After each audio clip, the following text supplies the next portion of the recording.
Hi, I'm Laura. Welcome to class. We're going to be looking at 4 different movements to help you get down to the floor.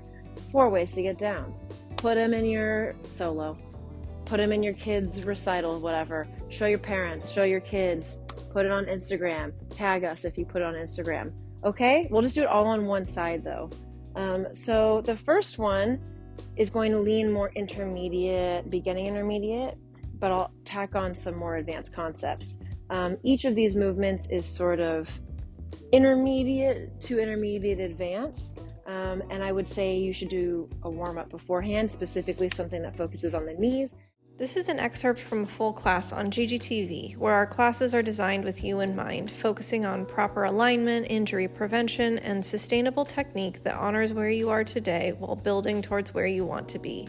So the first thing we're going to learn is a slide that you're probably familiar with, but it's going to start from standing because we're getting into the floor. So we'll be taking classes though. You're just taking class normally from behind. This is our collective front. This will be my right arm and it is your right arm. So I'm sure a lot of us will be familiar with a slide. That slide just looks like this. I'll kind of break down the basics, but I'll assume that you have some familiarity with that. I'll step my foot out and then I'll put my hand down. This back leg is gonna swing around, and then just go ahead if this is new to you and step on that foot, that left foot.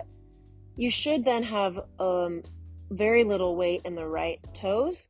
You can just untuck the toes and put the knee down. So now we're just tacking on, starting from standing. So we have this moment where we are high, and then we'll bend our knees, drop the pelvis, and then take the slide with all of that information that you just learned. As I'm getting out of the floor, which I think will be kind of a common theme in this video, is I'm trying to avoid moments that feel like an elevator pathway, straight up and down.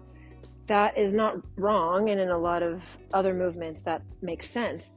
But in looking at how you're getting in and out of the floor, thinking about long diagonals oftentimes makes the movement physically easier or less like laborious, strenuous. But also it can help create this illusion of like a gliding in and out of the floor as opposed to something that looks more effortful. Go ahead and try this a few more times for yourself. Our next one we call pirate. It'll also start standing. I'm going to come now to the right side of my space. In this movement, I'll just show it to you. Looks like this. And then you could roll out of it however you like. I'm starting with my feet wide. You could do this with your legs fully straight, or you could bend your knees a little bit. I'll have a little bend in my knees just to protect my hamstring. Go ahead and take a big arc of the head from the right, hanging over the legs, and then your fingers will face the back. You'll go up and over your right shin, and then the elbow will readjust to come to the outside of the knee, and then we have a back roll. Try that movement out for yourself. Again, maybe on both sides if you'd like.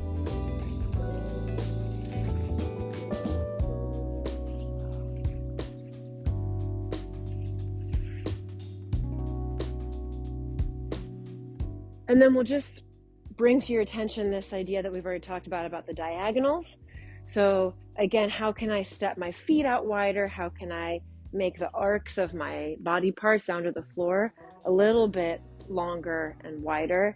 Okay, on to the third one. We will again start standing because that's the whole theme of this video.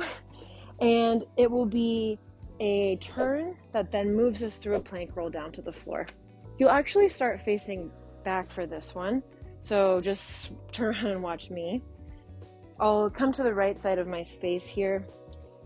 I'm going to take a spiral turn, so the left arm is going to come across my front space, and I'll end up turning in this place where the whole left side of my body is in a C. So I'm turning on my right leg to the right. Start by dropping the hips through the center, take a big plie, and turn.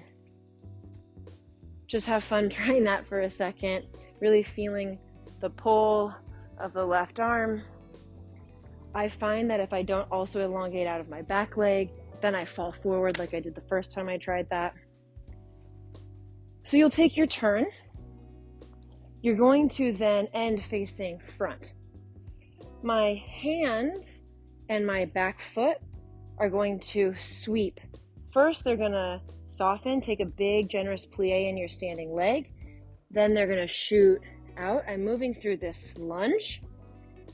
My right leg will come back to meet the left as my left elbow and shoulder come down to the floor. So in sequence, it looks like this.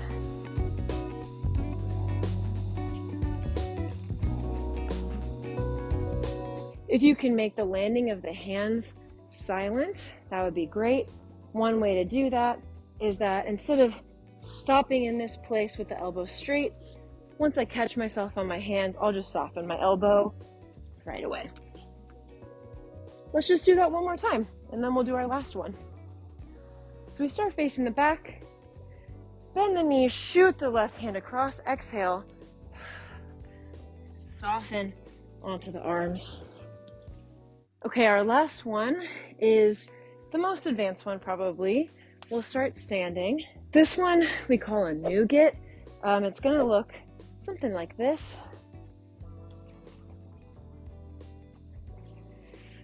Let's talk about how that happens. So the whole thing is a rotation and a long diagonal down to the floor. Our theme. You'll pass through this place that's quite low before you then rotate and get your shin down to the floor. So now I'm kind of facing the left side of my space-ish. Then my knee is going to move away from my head as I sit my hips down and open the knee. Let me show you facing front, and then we'll just take a moment to play around with it.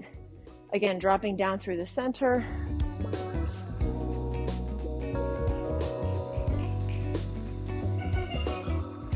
Let's just do it one more time together.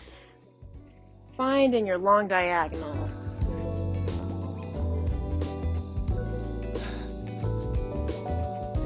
That was quite effortful, everyone. Hope you had fun with me today. Bye.